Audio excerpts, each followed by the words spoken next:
Incendiary.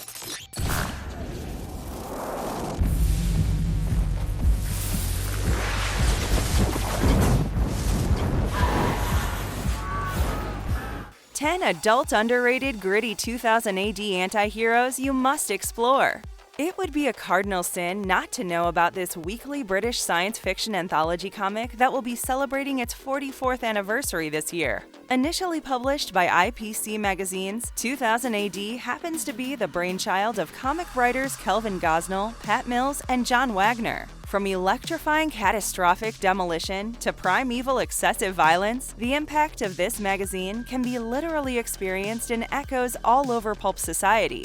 It's through the medium of science fiction that the inventors of this comic book were able to generate the punk anti-authoritarian notion into something intrepid, which successfully captivated its audience. It goes without saying, 2000 AD remains to be the galaxy's greatest comic, even after getting purchased by Rebellion Developments in the year 2000. In this video, we're going to focus on 10 of the adult, underrated gritty anti-heroes of 2000 AD that every comic book lover must explore.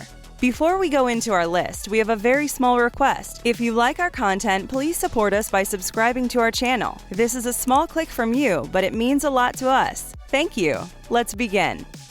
What are you doing? You hear what I said? I'll kill the bitch! Yeah, I heard you, hotshot. What? I said, hotshot. Judge Dredd.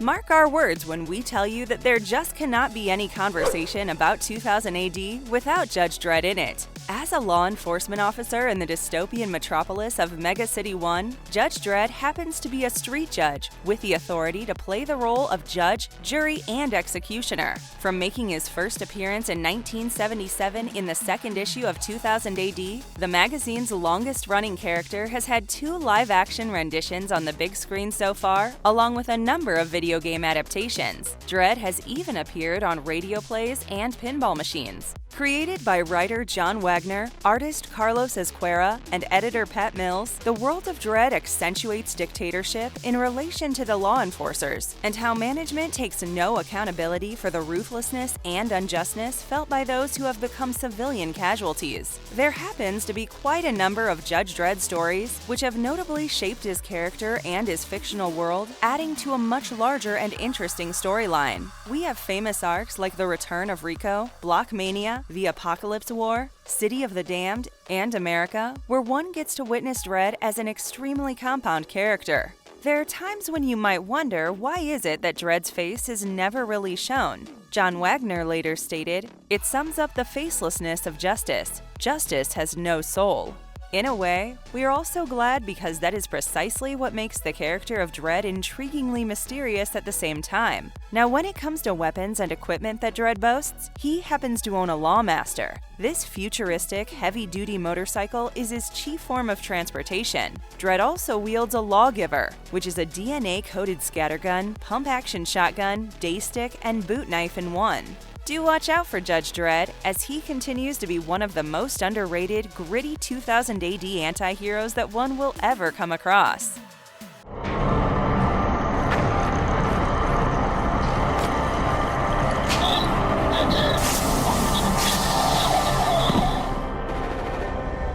Rogue Trooper. Created by writers Jerry Finley Day, Gordon Rennie, and artist Dave Gibbons, Rogue Trooper graced us with his first presence in the 228th issue of 2000 AD back in 1981.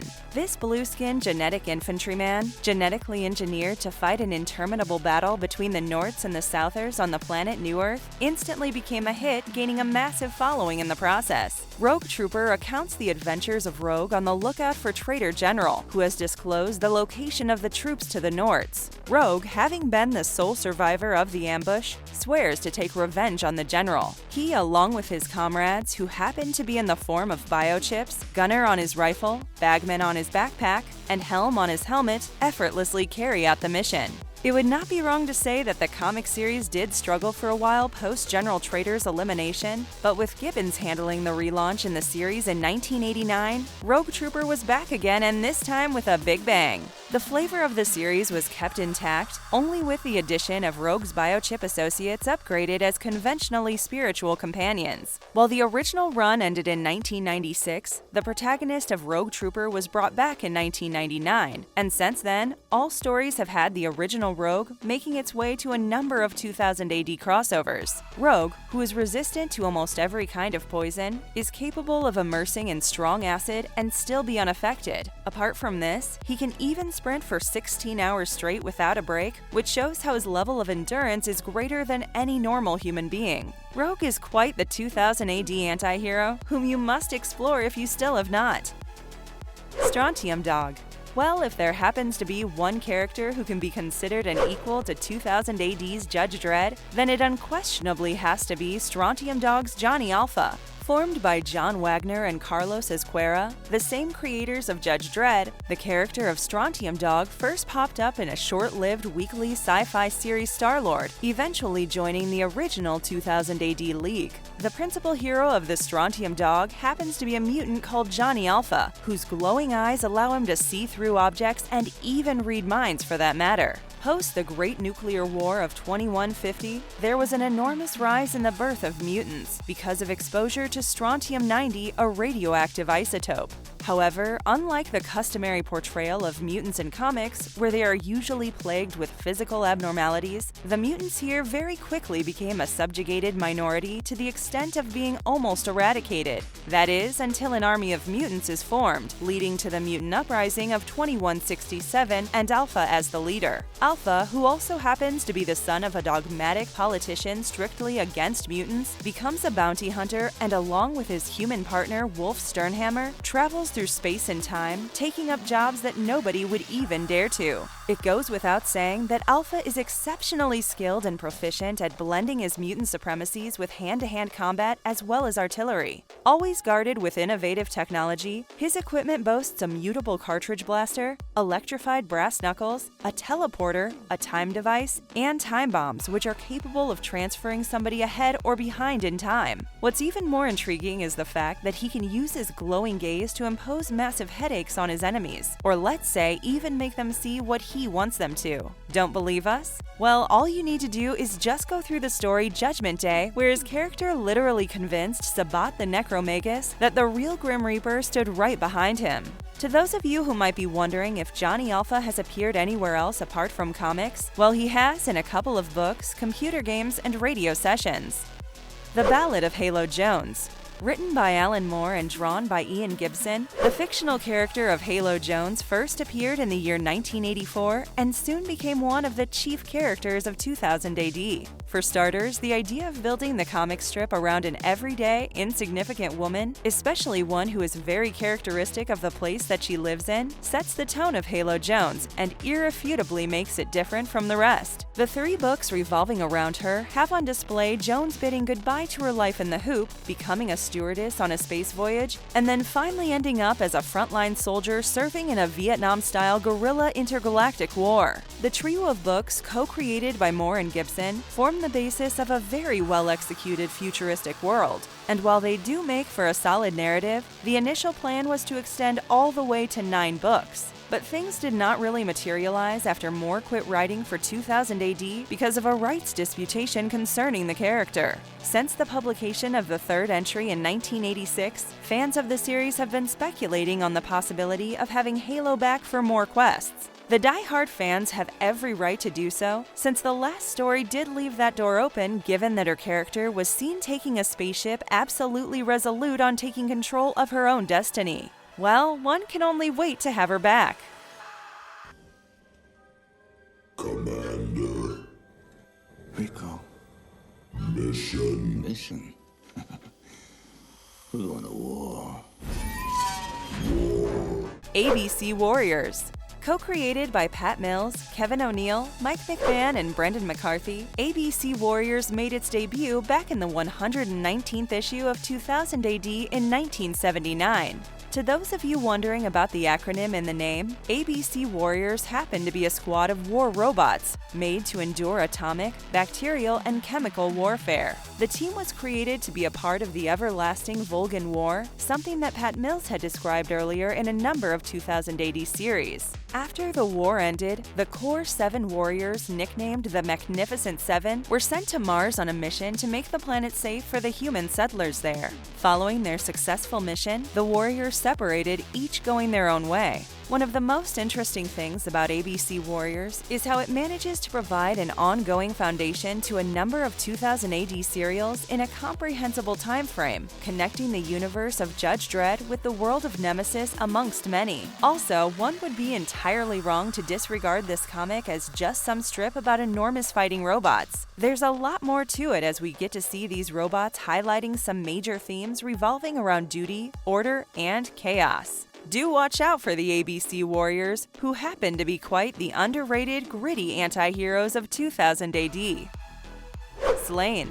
This barbarian fantasy adventure based on Celtic mythology was created by Pat Mills and his then-wife Angela Kincaid back in 1983. The strip follows Sláine, a wanderer in exile exploring the land of the young. He is accompanied by his favorite weapon, the Brainbiter, and a dwarf called Uko. Sláine fights numerous beasts, demons, and creatures from an alternate dimension, his warp spasm power allowing him to morph into a frightening, preposterously powerful entity. Through these trials, Sláine in due course returns back to his tribe the Cessair, which had banished him, and from there unifies all the other tribes, eventually becoming the King of Ireland. One of the key highlights of the series is its artwork. While some may call it extremely detailed, there are others who will see it as something resplendently ridiculous, and that is exactly what differentiates it from other fantasy characters. Artists Simon Bisley and Simon Davis deserve a special mention for being able to portray the savage world of Sláine beyond perfection.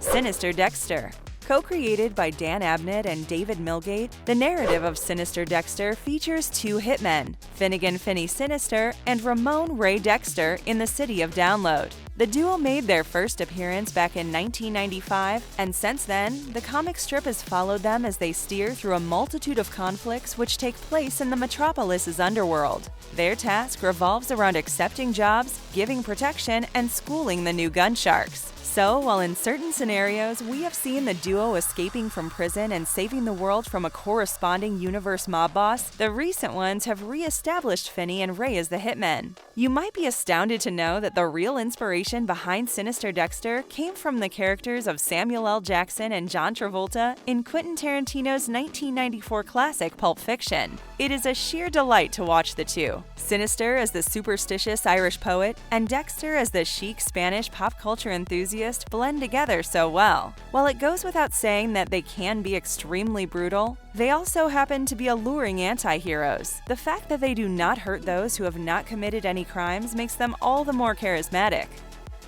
Tharg's Future Shocks. This long-running series of short strips is not the main feature in 2000 AD, but the style in which the spirit of it has been encapsulated deserves a special commendation.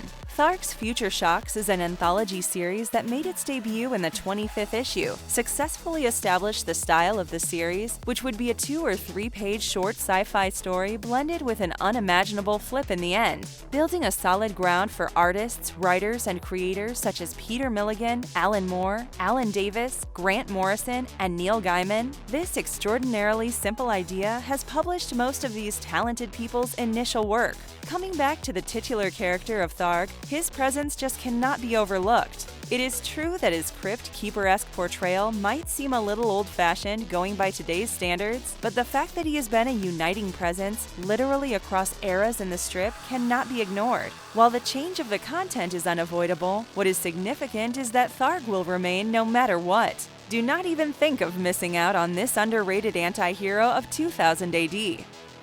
Judge Anderson, Psi-Division.